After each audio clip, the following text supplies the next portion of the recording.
तर त्या स्पर्धेमध्ये आपण भाग घेतलेला आहे. तर तो भाग घेतल्यावर आपल्याला प्रथमोपचार या विषयावर नाटक करायचं आहे. आणि प्रथमोपचार नाटक करताना आपण काय बरं करायचं?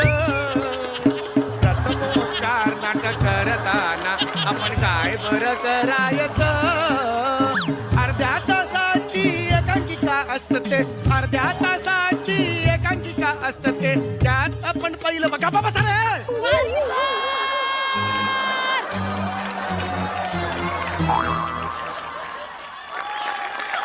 नाही शक्य नाही. प्लीज अर्ध्या तासाची एकांकिका असते, अर्ध्या तासाची एकांकिका असते. आपण जाऊन एकांकिकेत काम करायचं, ओ बया काम करायचं. पहिलं पारितोषिक मिळवायचं. ओ गप्पा बसा, इकडे मामा किंवा